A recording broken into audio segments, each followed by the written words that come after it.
లక్ష్మణ్ గారు పవన్ కళ్యాణ్ గారు జగన్మోహన్ రెడ్డి గారి విషయం మీరు ఎందుకు వచ్చారు? వాళ్ళ దగ్గర పట్టుకెళ్ళి మాట్లాడు, వాళ్ళ దగ్గర పట్టుకెళ్ళి మాట్లాడు. నేను పవన్ కళ్యాణ్ అన్నానా? నేను పవన్ కళ్యాణ్ అన్నానా? ఎవరి దగ్గర పట్టుకెళ్ళు. నేను పట్టాభినందన నీకేంద్ర ఊరుకో, పట్టాభినందన నీకేంద్ర ఊరుకో, నీకేంద్ర ఊరుకో పట్టాభినందన. నేనేమో పవన్ కళ్యాణ్ అన్నానా? నేనేమో పవన్ కళ్యాణ్ అన్నానా? వినండి, నేను పట్టాభినందన నీకేంద్ర ఊరుకో. ఎలా అంటారు సార్? ఎవరిని తిట్టకూడదు, కావాలని తిట్టకూడదు.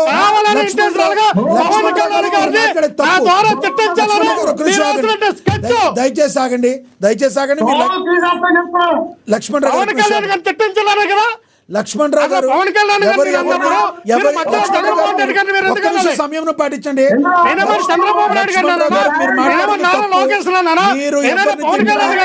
పట్టాభి గారిని తిట్టినా లేదంటే జగన్మోహన్ రెడ్డి గారు మీరు ఎవరు తప్పు సార్. మీరు ఒక సన్నాసి ఇప్పుడు వరకు ఒకటి మీరు బాధ్యతగా మాట్లాడు, మీరే డైవర్షన్ చేసుకున్నారు. లేదు లేదు, సమయం అయిపోయింది. మీరు టాపిక్ మీద చెప్పండి, మిగతా వాళ్ళు చెప్పాలి సార్. ఇస్తాను, ఆగండి. ఎక్సెషన్ చేద్దాం, మీరు ఆగండి. ఇస్తాను, చెప్పండి చెప్పండి. ఫ్లెక్సీలో ఎవరైనా కట్టుకోవచ్చు, చెప్పండి. అది మంచి పద్ధతిలో ఎవరైనా కట్టుకోవచ్చు, దానికి మానట్ల. కానీ మతాలకు వినండి, మీరు మాట్లాడండి. లక్ష్మీకాంత్ గారు ఒక్క నిమిషం సార్. నేను అనేదంటే ఫ్లెక్సీలు ఎవరైనా కట్టవచ్చు కాదనట్ల, కానీ కులాల మధ్య మతాల మధ్య వైషమ్యంలో పెంపొందించే ఫ్లెక్సీ అది మేము కట్టినే తప్పే, మీరు కట్టినే తప్పు. అటువంటి ఫ్లెక్సీలు అటువంటి రకంగా కట్టినప్పుడు బాధ్యతగా మున్సిపల్ కమిషన్ కానీ పోలీసు వ్యవస్థ ఇంటెలిజెన్స్ వాళ్ళు కానీ తీసేయాలి. అక్కడ కూడా అంబటి రాంబాబు గారు వెళ్ళి ఏమన్నారు, 24 గంటల్లో తీయండి అన్నారు. తీయకపోతే మేము తీస్తామన్నారు. ఆయన ఫ్లెక్సీ తీయడానికి వెళ్ళలేదే, ఆయన గుడికి వెళ్ళారు. వెంకటేశ్వర స్వామి గుడికి వెళ్ళి పూజ చేసుకుంటూ వస్తే మీరు కత్తులు కటార్లు రాట్లతోనే అక్కడ వందలాది మంది వేలాది మంది చేరుకొని అక్కడ నామినేటెడ్ పోస్టులు ఉన్న వాళ్ళు అందరూ వచ్చి ఆయన కారు మీదకి దాడికి వెళ్తే తప్పు కదా? ఆయన ఏదో పాడుపాడే ఆవేశంలో ఒక మాట అన్నాడని ఆ మాటను బట్టి మీరు తిట్టారని అనుకుంటే నీ అమ్మమ్మ కూడా అన్నాడా, మీ తాత కూడా అన్నాడా, మీ జేజమ్మ కూడా అన్నప్పుడు తప్పు కదా? ముఖ్యమంత్రి వాళ్ళ అమ్మ మొగైనా నాకు ఒకటే పవన్ కళ్యాణ్ తప్పలేదా? లోకేష్ గారు జగన్మోహన్ రెడ్డి గారు సైకో రెడ్డి అన్నప్పుడు తప్పలేదా? అంటే మీరు అంతే వేదాలు వేమన పథకాలు, మీరంటే గరికపాటి వారు సాగటి వాళ్ళ ప్రవచనాలు, మేమంటే బూతులా. రైట్ కిరణ్ గారు కంక్లూడ్ చేయండి. మీరు కిరణ్ గారు మాట్లాడేటప్పుడు దయచేసి మాట్లాడుకోండి. మీరు మాట్లాడేటప్పుడు వాళ్ళు మాట్లాడలేదు, మీరు కాసేపు స్టూడియోలో ఉన్నారు కాబట్టి వాళ్ళు మాట్లాడితే ఇబ్బంది వినపడదు. కిరణ్ గారు కంక్లూడ్ చేయండి ప్లీజ్.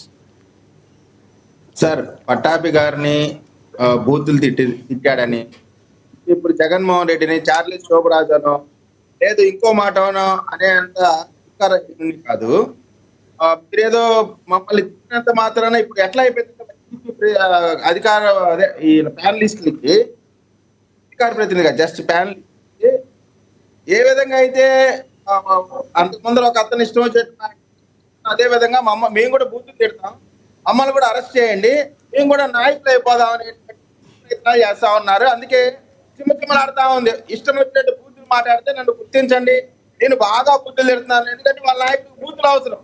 మంత్రులందరికీ ఎమ్మెల్యేలకి బూతులు తిట్టనని చెప్పి బూతుల శాఖలు అప్పచెప్పినటువంటి నాయకత్వంలో పనిచేసే నాయకులకి ఇంతకంటే సంస్కారహీనమైనటువంటి మెంటాలిటీ తప్ప ఇంకోటి ఉండదు. పవన్ కళ్యాణ్ గారిని తిడతారు. ఏంటి పవన్ కళ్యాణ్ గారిని తిడితే పెద్దలు అయిపోతాం అనుకుంటున్నారా? ఆకాశం మీద ఉమ్మూస్తే మీ ముఖానే పడిద్ది. మనం మాట్లాడేటప్పుడు మనం ఎవరిని ఎట్లా అంటే అట్లా తిడితే పెద్ద నాయకులు అనిపోవటం మీ పొరపాటు. జనాలు రావట్లేదా? అరే మిమ్మల్ని అసలు ముఖ్యమంత్రిగా కాదు కదా, ప్రతిపక్ష నాయకులుగా కూడా పనికిరారు, ఎమ్మెల్యే చాలా ఎక్కువ అని చెప్పి ఈడ్చి కొట్టి ఇంటికి పంపిస్తే మళ్ళీ అసెంబ్లీ వైపు రావడానికి ఉత్సాహి ఏరుకుంటున్నటువంటి మీరు మమ్మల్ని ఏదో మీరేదో బెదిరిస్తాము మాట్లాడుతాము. ప్రజల యొక్క మద్దతుతో ప్రజల యొక్క ప్రేమతో 164 సీట్లు వచ్చినాయి మాకు, 1 కాదు 2 కాదు. గుర్తు పెట్టుకొని మాట్లాడండి. ఏదో మమ్మల్ని కేవలం వైఎస్ఆర్ కాంగ్రెస్ పార్టీ నాయకులు డిబేట్లకు వచ్చి బూతులు తిట్టాలా, తద్వారా మా పైన కేసులు పెట్టాలా, తద్వారా లేట్ అవ్వాలనేటువంటి ప్రయత్నాలు చేస్తున్నారు. దానికి ప్రజలు నిర్ణయిస్తారు ఎవరి కెపాసిటీ ఏంటి అనేది. పవన్ కళ్యాణ్ గారు వెళ్తే జనం రారు, లోకేష్ గారు వెళ్తే జనం రారంట. సరే జనం ఎవరికి వస్తారు ఎవరికి రారు? సిద్ధసభను కూడా జనం వచ్చారు, మమ్మల్ని చూడండి మా బలుపు చూడండి అన్నారు. బలుపు అంతా దించి ఇంటికి పంపించారు.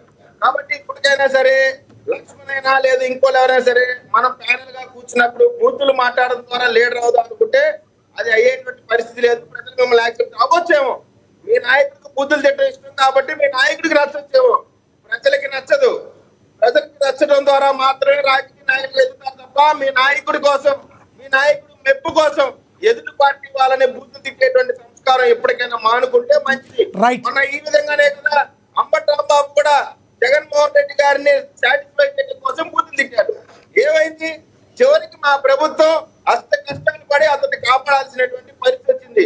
మేము నిజంగా చెప్తామండి, ఈ వైఎస్ఆర్ కాంగ్రెస్ పార్టీ నాయకులకి ఇది మంచి ప్రభుత్వం కాబట్టి, చట్టానికి లోబడే పని చేసే ప్రభుత్వం కాబట్టి, అంబేద్కర్ గారి రాజ్యాంగానికి గౌరవం ఇచ్చే ప్రభుత్వం కాబట్టి వీళ్ళందరూ కూడా ఏ విధంగా అంటే ఆ విధంగా మాట్లాడుతా ఉన్నారు. అదే ఒక్క సెకండ్ మేము కూడా ఆలోచన చేస్తే ఒక్కొక్కరికి ఎలా ఉండేదో సినిమా కనపడేది. కాకపోతే మా నాయకుడు ఒప్పుకోడు కాబట్టి వీళ్ళు ఏ విధమైనటువంటి బూతులైనా సరే తిడతా ఉన్నారు. అయినప్పటికి కూడా మీరు తిట్టినంత మాత్రాన మాకేమి దానివల్ల వచ్చే నష్టమేం లేదు. కానీ ప్రజల్లో మీరే చులకనవుతారు. మీరు మాట్లాడేటువంటి బూతుల విధానాన్ని మానుకోకపోతే ఓర్పు ఎవరికైనా ఒక్కొక్కరికి. రైట్ లక్ష్మీకాంత్ గారు, ఎస్ లక్ష్మీకాంత్ గారు కంక్లూడ్ చేయండి. ప్యానెల్లో కూర్చున్నప్పుడు అటువంటి బూతులు తిట్టేటువంటి మెంటాలిటీ ఉండేటువంటి ప్యానలిస్టులతో ఉండేటప్పుడు మాత్రం దయచేసి మమ్మల్ని పిలవద్దు. సందర్భంగా అసలు అవసరమే లేకుండా పవన్ కళ్యాణ్ గారిని పట్టాభి గారిని తిరగడం ఏంటండి?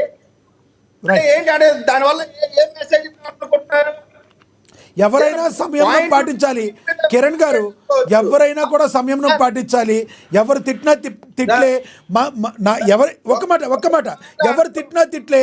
ఆయన మాజీ మంత్రి ఎవరైతే కొడాలి నాని తిట్టినా తిట్లే, లేదంటే ఇప్పుడు ప్రజెంట్ స్పీకర్గా ఉన్న మరి ఆయన తిట్టినా తిట్లే. ఎవరు కూడా తిట్టుకోవడం అనేది కరెక్ట్ కాదు. ఎవరు బూతుల్ని ఎంకరేజ్ చెయ్యం. ఎవరు సార్ కిరణ్ గారు, ఎవరు అయ్యన్న పాత్రుని గారిని ఎంకరేజ్ చెయ్యం, మా ఈ కొడాలి నాని గారిని ఎవరైతే ఉన్నారో వాళ్ళని ఎంకరేజ్ చేయం, ఎవరిని ఎంకరేజ్ చేయం. అది తప్పు. అలాగే అదేవిధంగా ప్యానల్లో కూడా లక్ష్మణ్ రావు గారు కావచ్చు, మీరు కావచ్చు, నేను కావచ్చు, ఎవరు బూతులు మాట్లాడతామని రావు సార్. వచ్చిన తర్వాత సమయంలో పాటించాలి.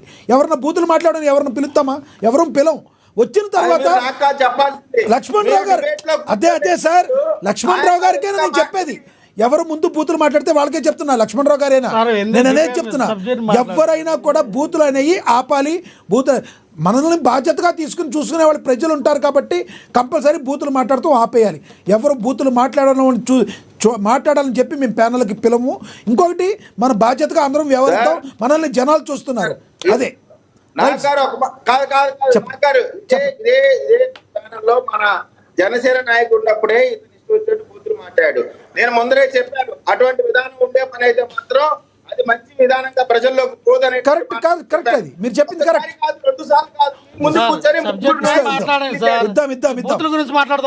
ఇద్దాం సార్. ఒకదానికి ఒక్క నిమిషం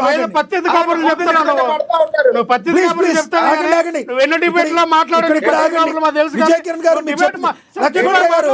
లక్ష్మణ్ రావు గారు ఆగండి, దయచేసి ఆగండి. స్టూడియోలో ఉన్నారు, సిగ్నల్ తక్కువ ఉంది, మీరు స్టూడియోలో ఉన్నారు, మాట్లాడితే వినపడతలేదు. కిరణ్ గారు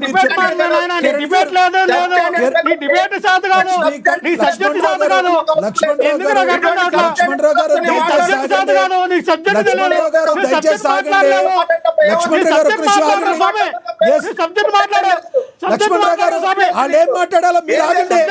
లక్ష్మణ్ రావు గారు దయచేసి లక్ష్మణ్ రావు గారు మీరు ఆగాలి. లక్ష్మణ్ రావు గారు మీరు ఆగాలి. పిచ్చి పిచ్చిగా మాట్లాడారు. లక్ష్మణ్ రావు గారు ఆగండి. లక్ష్మీకాంత్ గారు కంక్లూడ్ చేయండి. ఆగండి లక్ష్మణ్ రావు గారు ఆగండి. మీరు లక్ష్మణ్ రావు గారు ఇలా మాట్లాడకూడదు. వేరే మీరు నేను చెప్తాను సార్, నేను తీసుకోవాలి మాట్లాడమని నేను చెప్తాను. మీరు యాంకరింగ్ చేయండి సార్. నేను ఇప్పుడు జగన్మోహన్ రెడ్డిని తిడతా, నువ్వు వ్యక్తిగతంగా